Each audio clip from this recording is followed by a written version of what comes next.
The COVID-19 pandemic was a world-shattering event that caused a lot of both political and socioeconomic issues.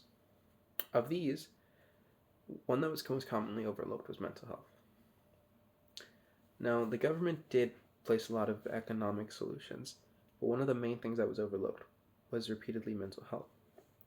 So, why even is mental health important, and can the US government even do anything about it?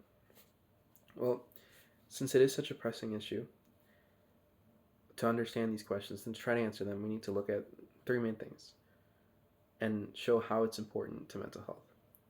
One is the mental health. One is mental health itself and what is incorporated in it and what affects it. Two, the state of mental health and how dire it is. And three, finally the solutions that we can place. First, we should look at what exactly mental health is and what encompasses it. Mentalhealth.gov in 2021 stated that many factors contribute to mental health problems, including biological factors such as genes or brain chemistry, life experiences such as trauma or abuse, and family history of mental health problems.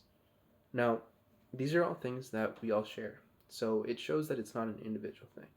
It's a societal thing, and especially things such as our life experiences, and our biological experiences can be affected by the society that we live in. As a result, I think it's important to show that it shows that the US government does have a role to play. Furthermore, in 2021, the CDC published an article stating that mental health encompasses our emotional, psychological, and social well-being. It affects how we think, feel, and act. This shows that mental health is a very important factor in our day-to-day lives, specifically when it comes to decision making. As a result, we should strive to keep mental health as healthy as possible. In review, mental health itself shows how important it is not only to our day-to-day lives, but how it can be affected not only by the government, but by our own actions, and it shows that the government does have a role to play.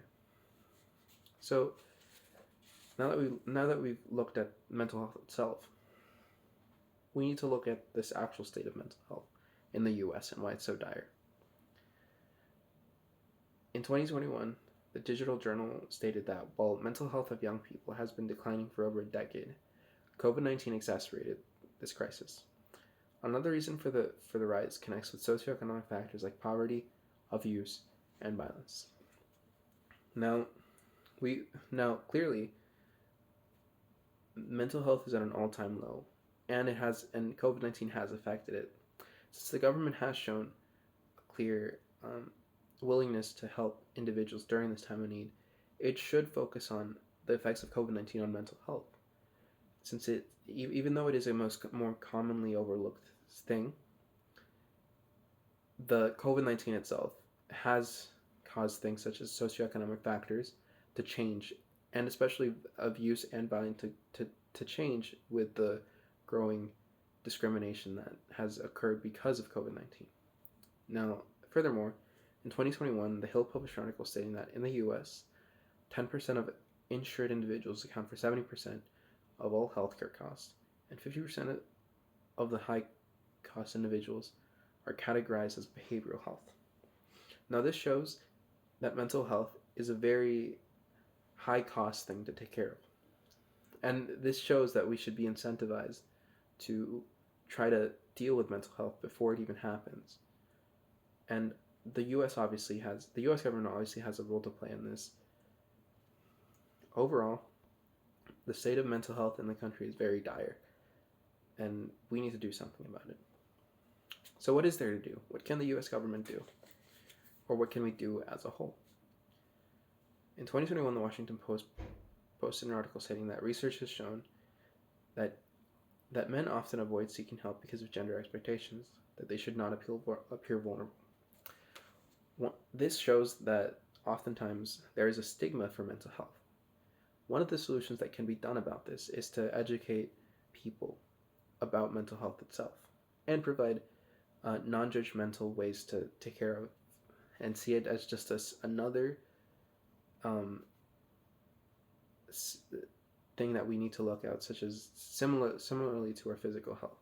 The U.S. government does have a role to play in this, in the sense that they can enact more mental health awareness programs and ensure that in school specifically, mental health is addressed. Furthermore, in 2021, the LA Times published an article saying that people with mental health are cycled through what police, mental health officials, and advocates agree is a dizzying revolving door of temporary units and wards, never getting the long term care they need. Now, this shows a clear problem with the way we treat mental health and mentally ill individuals today. One solution that we can address to address this is to provide more funding for departments to take care of these issues. Obviously, police are not well equipped to handle mental illness on a long-term basis, and the U.S. government can do more of this by diverting funds from the police to other departments that are more capable of taking care of these individuals. Overall, we've looked at what the U.S. government can do itself and the problems that arise from mental health. Mental health is a very important thing to look out for, and we've shown this through what mental health is, the state of mental health in the U.S., and what we can do about mental health. Now, is mental health an important thing? Yes, clearly it is, and we can do things to try to figure it out. So, in this era of COVID-19, we can at least try to make sure that mental health itself doesn't get any worse, and we have ways to stop that.